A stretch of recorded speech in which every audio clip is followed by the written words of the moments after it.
I'm going to show you how to take a screenshot in your Samsung Galaxy A03 or the A03s. Okay, there's several ways to take a screenshot, but the easiest way is a two-key combination. What you want to do is press the volume down and power button at the same time. Okay, volume down, power, ready, go. Okay, and take a screenshot from here. You can go ahead and crop it, or you can share it. Every time you take a screenshot, it's going to automatically get saved into your photos gallery right there. So if I tap on my gallery right there, and then from here, what you want to do is if you just tap on albums down here, you can see you have a new folder, should be called screenshots. Okay, so I'll tap on that last screenshot I just took right there. All right, let me also show you how to take a scrolling screenshot.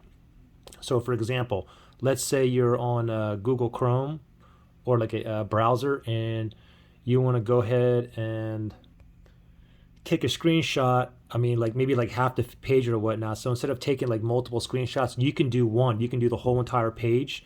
So for example, so now I can go ahead and scroll here. So volume down, power again. I'll take a screenshot. And now I get this little down arrow here. If I tap on that, now this is going to take a screenshot. You want more? Okay.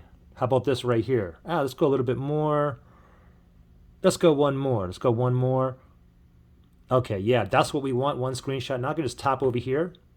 And now it's automatically saved into my gallery again. So if I go to my gallery, and then remember from here, just tap on albums, go to screenshots, and that last one, that big screenshot is all right there. One big screenshot. Pretty simple. Questions or issues? Comment below.